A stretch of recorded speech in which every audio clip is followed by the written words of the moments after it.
It is a pleasure to introduce to you the FVA Workbench 9.2, the latest release of the FVA Workbench. It is an honor for me to present it to you, and I'm very happy that you're taking the time out of your busy days to look at our product, the FVA Workbench. The latest release, the FVA Workbench 9.2, was released on July 2nd, 2 days ago, and I'm very happy to introduce to you my favorite features of the FVA Workbench that I collected and compiled to you to this presentation. I have 4 major subjects for you today: the GUI improvements, especially the 3D model, and how you could improve working with variants. Also, the improvements regarding the cylindrical gears, rolling bearing improvements, and bevel gears. But let's start with the GUI improvements, especially with the 3D model. The 3D model in FVA Workbench before 9.0, the rolling bearings were quite rough. We estimated the geometry in such a way that it looked pretty, not so much that we're considering the simulation details. We took the time and improved the visualization in such a way that we are now considering the exact details that are also considered in the simulation. This greatly improved the detail and the level of detail in the 3D visualization, especially for rolling bearings. And if we're now comparing the 3D model with the SKF bearing data service that we're going to have a look later on, we can see that the geometries are very close together. You see in the goldish yellow tint the geometry of the FVA Workbench, and in blue color the geometry provided by the SKF bearing data service. So we can see that the geometries are close together, and this is improves the level of detail for the 3D animation.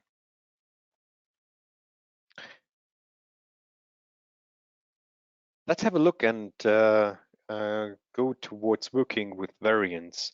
Variants in the FVA Workbench were modeled with the result snapshots in the bottom left-hand corner. We're going to have a look at the FVA Workbench later on.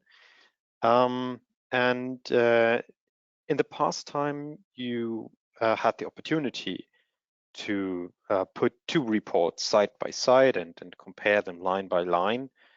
Differences were highlighted, so it was quite simple to go into the details of the FVA Workbench and go into the details of your model, find where the differences between 2 variants were.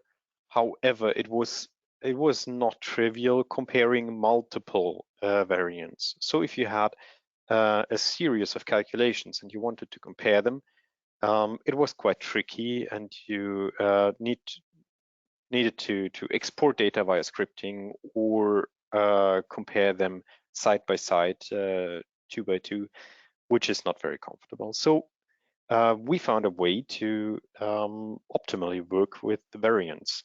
And to demonstrate how we're doing it, I have a small example here where I varied the helix angle of our gear stage here. And we're going to have a look at the pitting safety for the gears, the bearing service life, the losses in the bearing, also the shaft bending lines and so on, where we can see a difference, or where we can expect differences in the result. And how we're doing it is very quite simple. This is the GUI for the comparison. And you can see on the left-hand side, on the bottom, you can see our variants, our selected variants. Right beside it, here are the attributes that we wanted to compare. Above the attributes is a search window for attributes, and at the top left-hand corner here are the visualization that help us to find an optimal solution. And these could be the results, for example. For this instance, I only used XY diagrams. However, there are a couple of more diagram types available for you to choose. And I would say this was quite theoretic. So let's jump into the FVA Workbench and have a look how it looks in detail.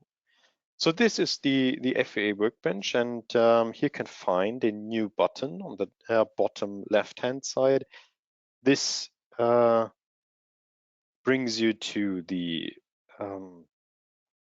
variant comparator, and as I showed you, those are the calculations that we already performed. And here I can have a look and search for attributes. For example, pitting safety. The pitting safety according to ISO 6336 or the ISO 6336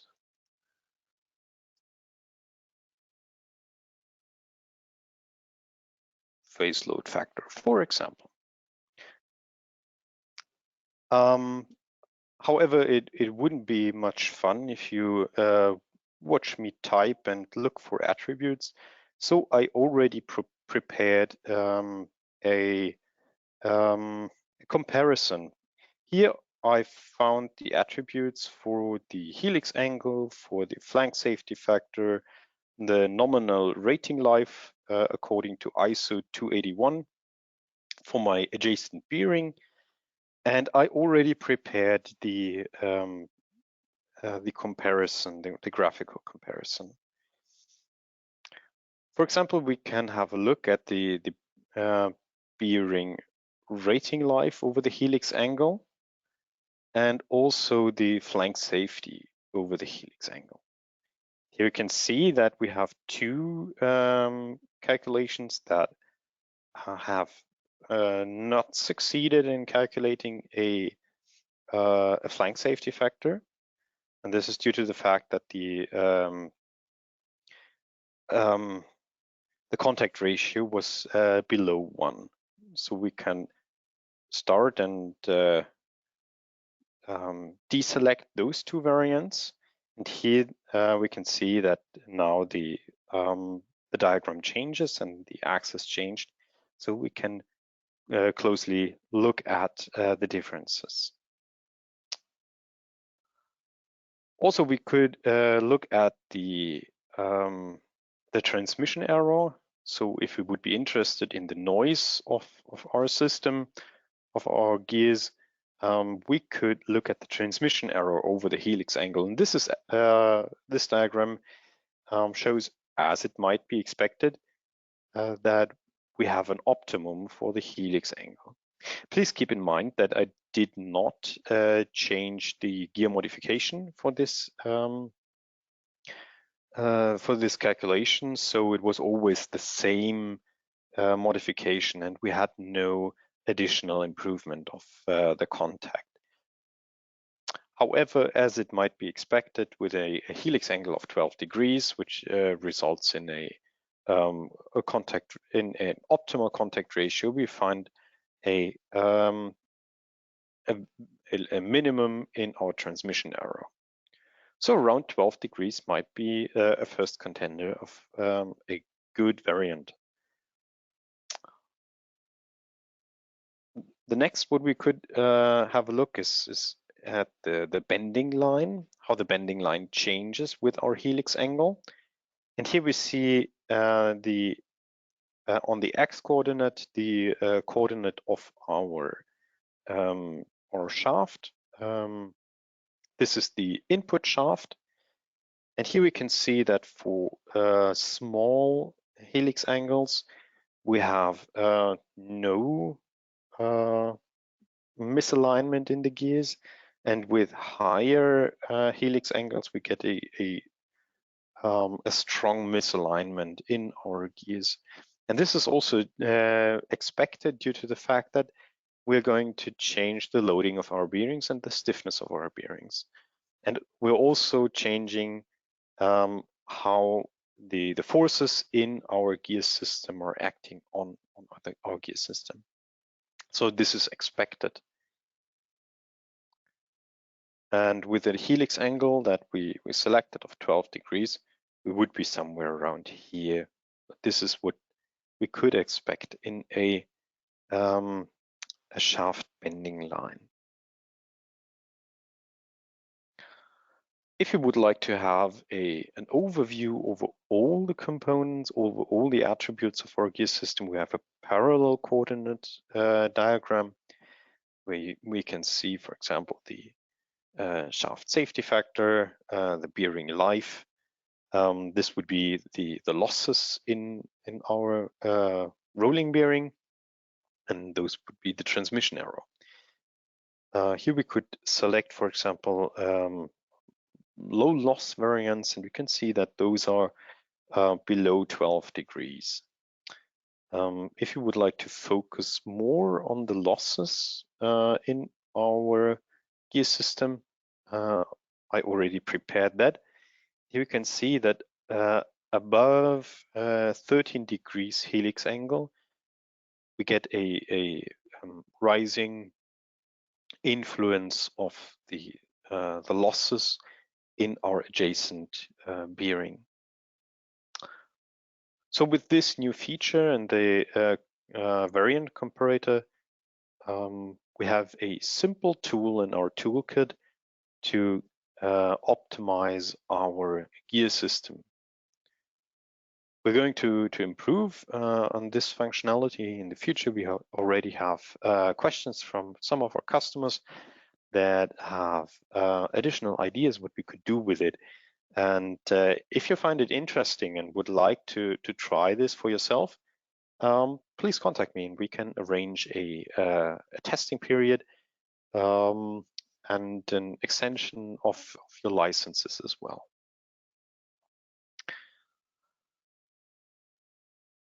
So let's go back to our presentation. And I would like to proceed with cylindrical gears and the improvements that we made for cylindrical gears. One improvement is the addition of the GDE export. GDE is a data format that is the gear data exchange format, which could be used for connecting manufacturing machines and measuring machines, especially for gears. And we are now able to export the data in the format.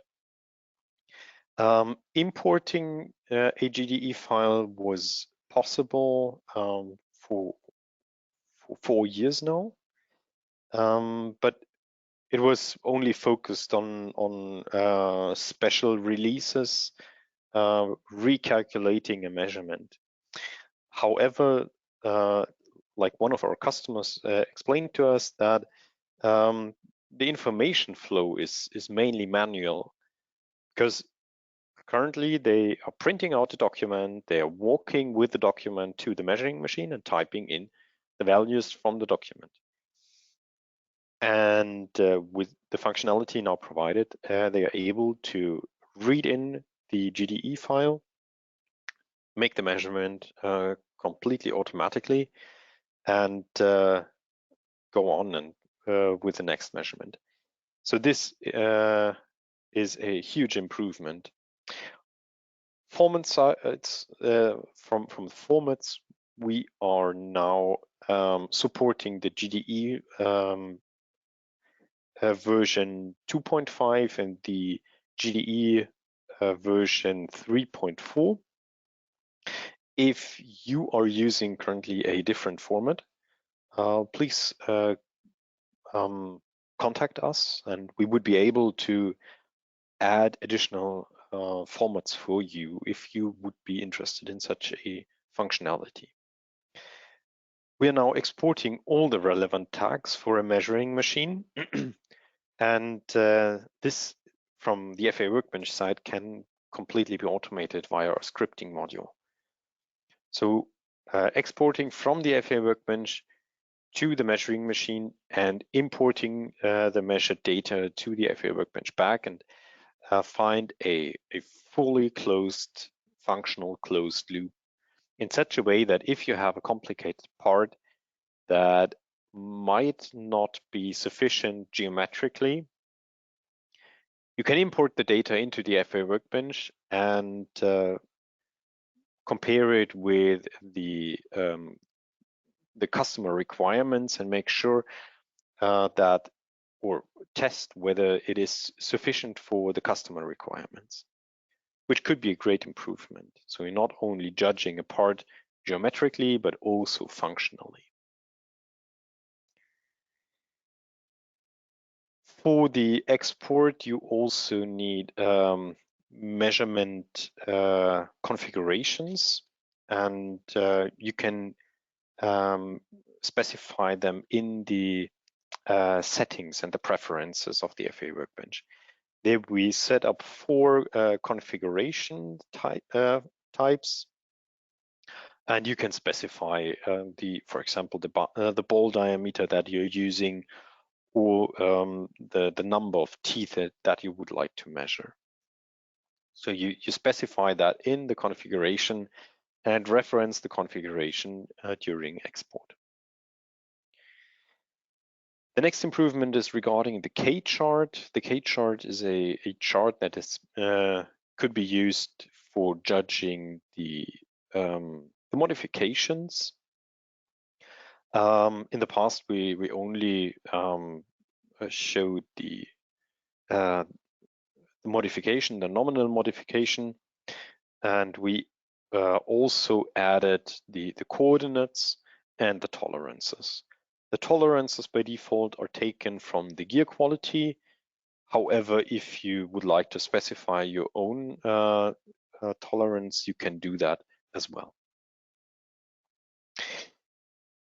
The next functionality that we added is that we could import the calculated 3D modification proposal. And you could do that with the matrix modification, and here you can find the new button, Apply Calculated Proposal. This reads in the modification proposal that has been calculated in the FVA Workbench and apply it to your gear system as a matrix modification. So this was quite theoretic, so I would suggest we jump back into the FVA Workbench and have a look.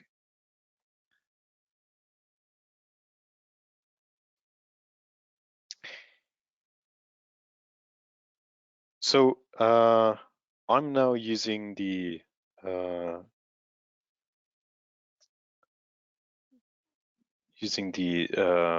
model snapshots that we used for our comparison. And as you might know, the K chart is located in the Cylindrical Gears section. And here at the bottom, you can find the K chart, also with the diameters and the tolerances. The modification proposal is at the bottom of the Cylindrical Gear stage, and here you can see the modification proposal with a maximum modification of about 60 microns.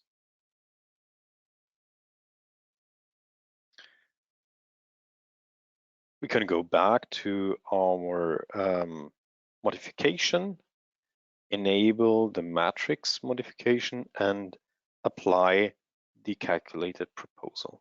And here you can see that the specification of the modification matrix changed. We're now having 10 height coordinates and 18 10 width coordinates and 18 height coordinates. That's the standard resolution in the FVA Workbench. However, you could change that if you would like. We could rerun the simulation again, and we can find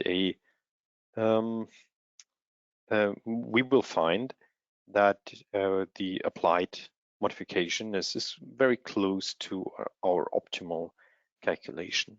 Some couple of changes might be needed, but as a first shot, this might be sufficient. What I wanted to show you is also the GDE export functionality. So in order to find the export configurations, you click to Extras, Settings, and here in the Preferences, you will find the GDE export configuration. And as I already mentioned, here you can specify the profile, the measurement instructions, as well as the plot specifications. And for most of the applications, we thought that 4 export configurations might be sufficient. However, if you need additional configurations, please let us know and we will add them in a future release. Let's jump back into the presentation and look at rolling bearings.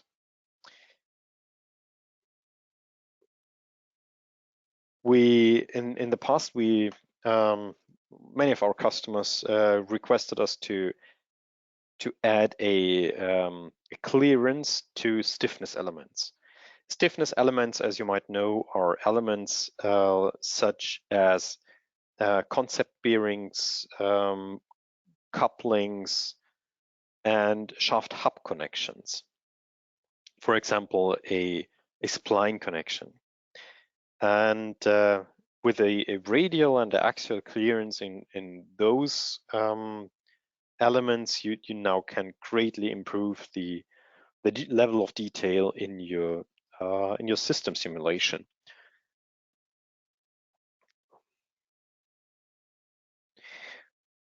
Especially from the marine industry, we got the question if it would be possible to also add a spring preload, so that you don't give the preload as a static preloading distance or a preload force, but as a spring preload. And we already added that to the FVA Workbench. You can find it here on the preload at the outer ring, and here you can specify the length of the spring or the spring package, the preloading distance, and also the spring of the spring constant. As a stiffness, you could use a constant value or a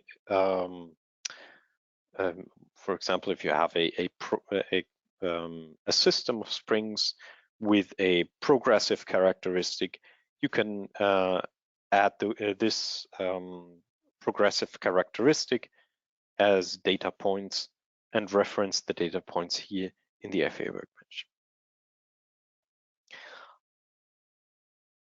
From the whole release, I think the SKF bearing data service is my favorite feature, because it allows you to dive deeper into the bearings and give you more insights with no added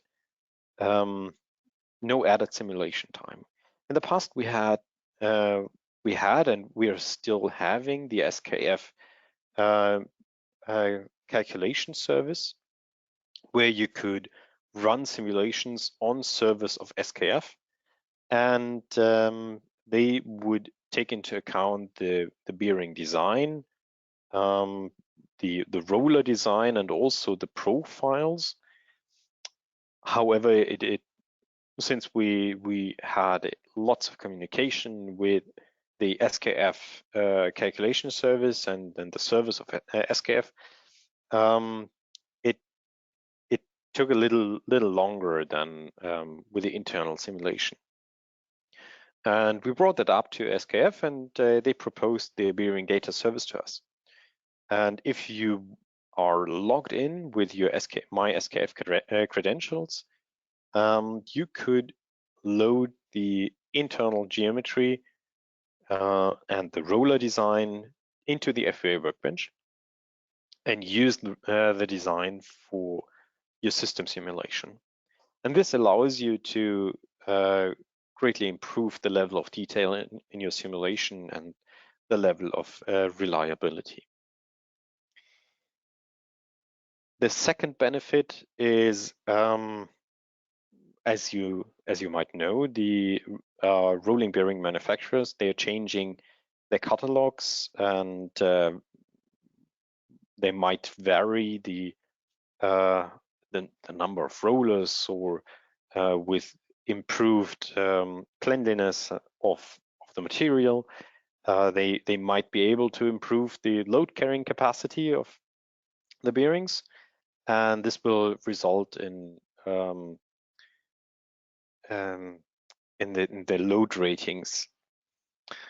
And if you're using an older version of the FVA Workbench, or an older catalog, or an older model, this might mean that you're using outdated data for your bearing. With the new button, update bearing data in model from catalog, you would be now able to synchronize it with the SKF bearing data service and get the latest data from service of SKF. So no outdated models anymore, and you're always using the latest models and the latest data from the catalogs. So let's jump right in, and I can show to you the new features in the bearing simulation.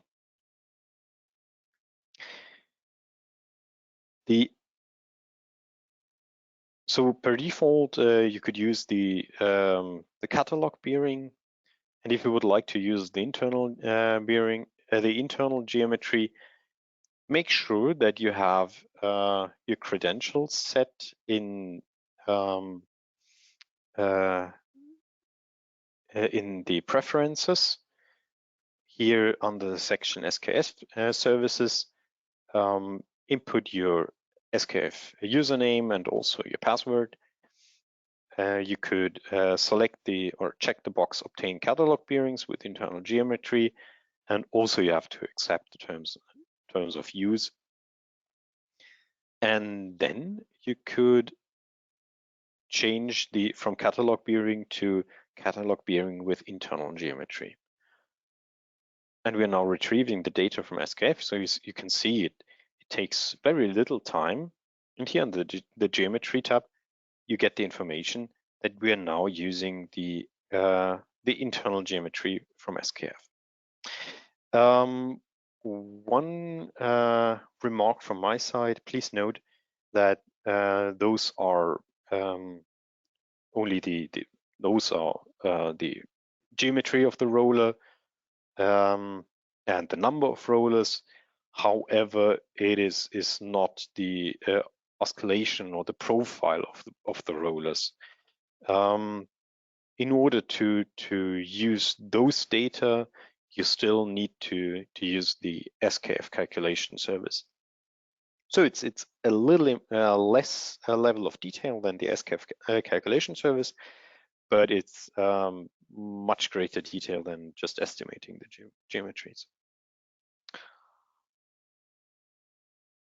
Okay, we could now run the simulation.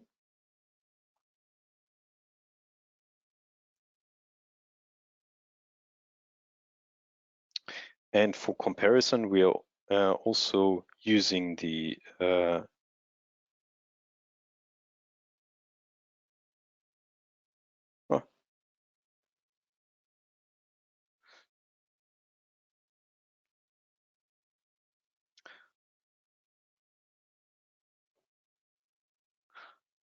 So I just reload the model so we don't have to take care of the error messages here. What I want to do is I would like to run one simulation with the catalog bearing and then change the bearing to a bearing with an internal geometry, and then compare both of them to make sure that it is close enough together.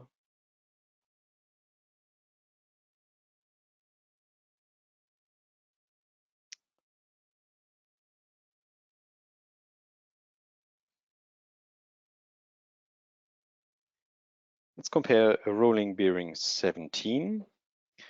Here you can see that the forces on the roller are roughly the same. However, looking at the internal geometry, that the second calculation, the calculation with the internal geometry from SKF, shows 9 rolling elements, where the internal estimation showed 8 rolling elements. Looking at the deflections, the radial displacements, we can see that we have a difference of about 2 microns with a total of 50 microns, so it's close enough, I would say.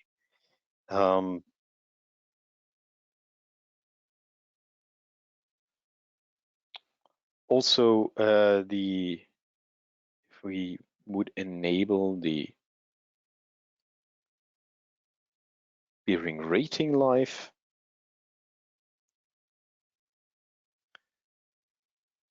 and rerun the simulations, you can see what that we are also getting the extended reference rating life according to ISO 281 and 16281. So we have all the level of details needed to select the bearing, also taking into account the pressure distribution along the axis of the roller. Please take into account that this simulation does not take the rolling profile. However, it only looks at the internal geometry. We are assuming the rolling profile according to or the profile and oscillations mentioned in the ISO 16281. Okay, let's go back to the presentation and look at Bevel Gears. With Bevel Gears, we added another possibility for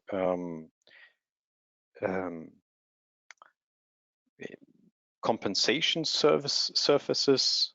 Bevel Gears, as you might know, have very complex geometries that are barely able to model in an analytical way. So we're using compensation surfaces.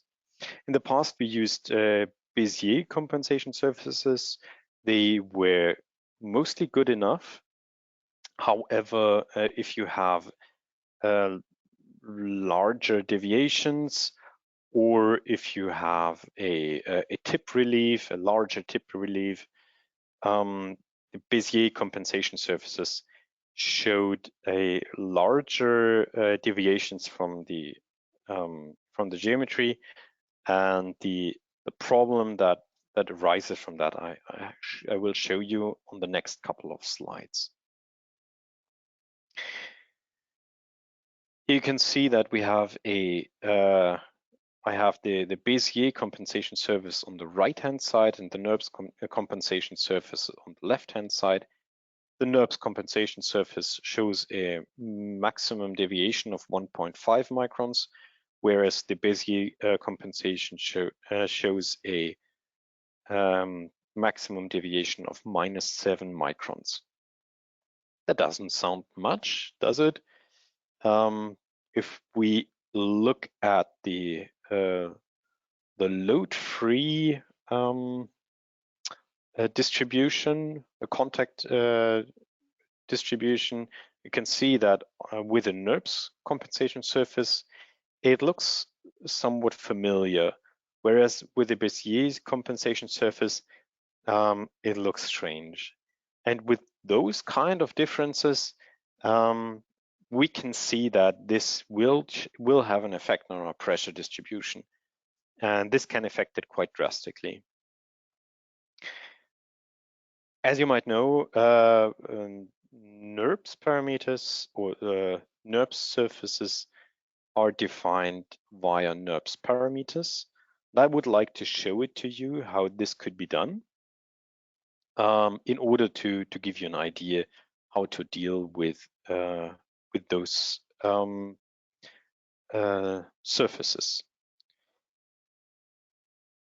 To enable the NURBS surfaces, please go to the Bevel Gears stage, select Configure Flank Calculations, and here at the bottom you can see the NURBS surfaces and the Bézier surfaces. And we can run the simulation with Bézier surfaces, give you an impression what might be the impact here.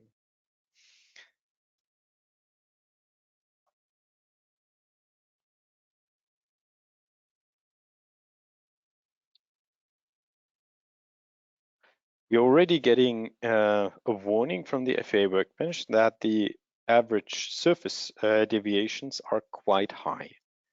So this is the first indication for us to look closely into the model. So calling this Bézier compensation surface,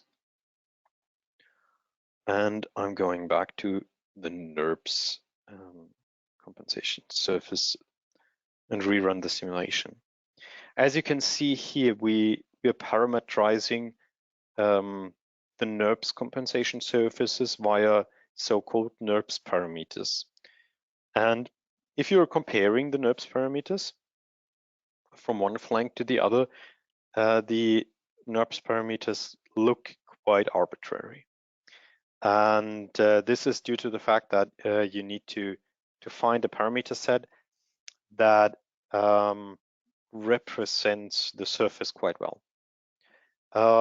This is not an easy task, and if you would do it manually, this might be very time consuming. So we also added compensation.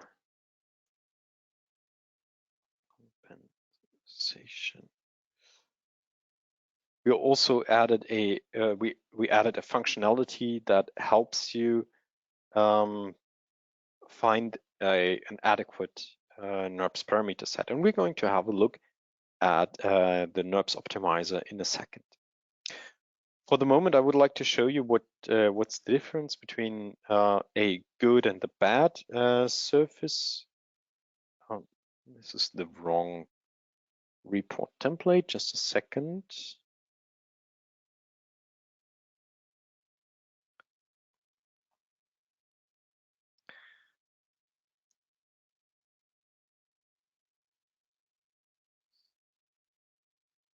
And as we have seen in the slides,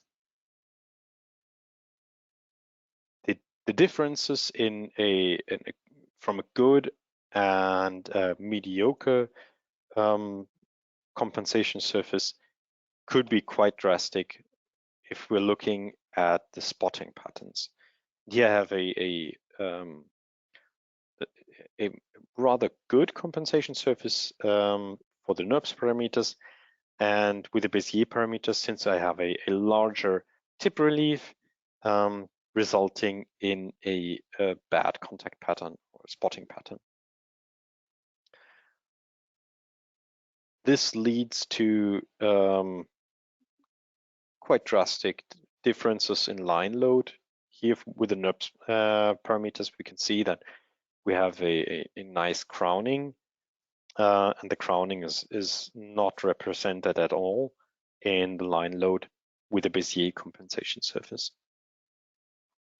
Same applies, by the way, for the pressure distribution.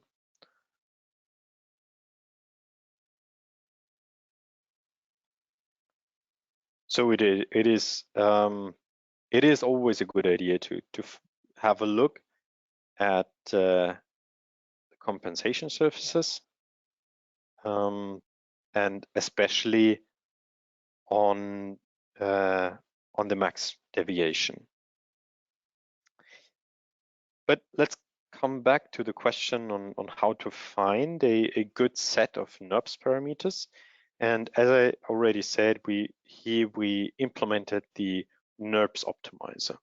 And you can find the NURBS optimizer in the same tab, local calculations, configure flank calculation. Here's the button Run NURBS Optimizer. This will open a new window, and here on the left-hand side, you can set the boundaries for the NURBS parameters, and here you can change between the two bevel gears. I already run the calculation, so we don't have to wait for it. And here you can see all calculated variants. Also, please take note that we, by default, already found the compensation surface with the best fit and already checked it. So after running the NURBS optimization, you can click Finish and get a good fit by default.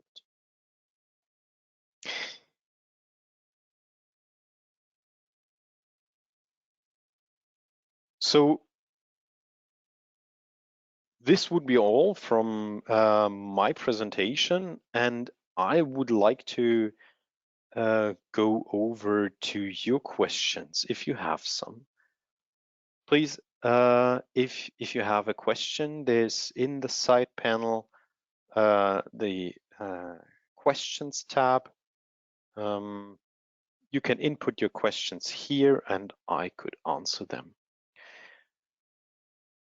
While waiting, one sentence regarding the licenses.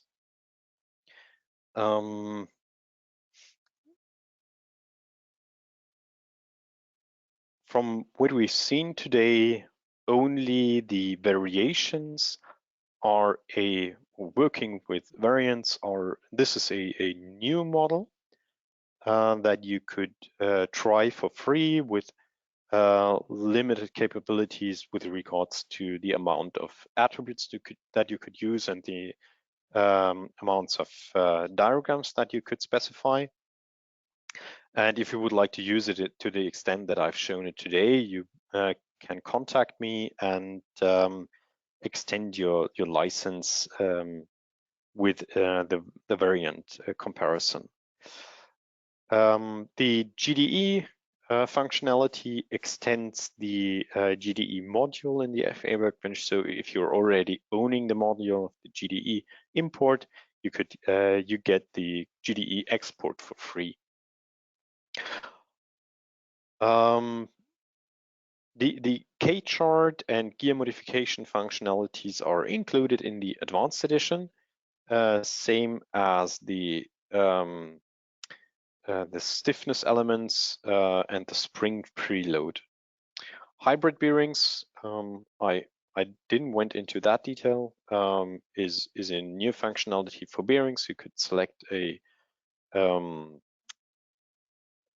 hybrid bearing. So if you're not having a steel ball, but a silicate ball, you can use that and take the different stiffness into consideration.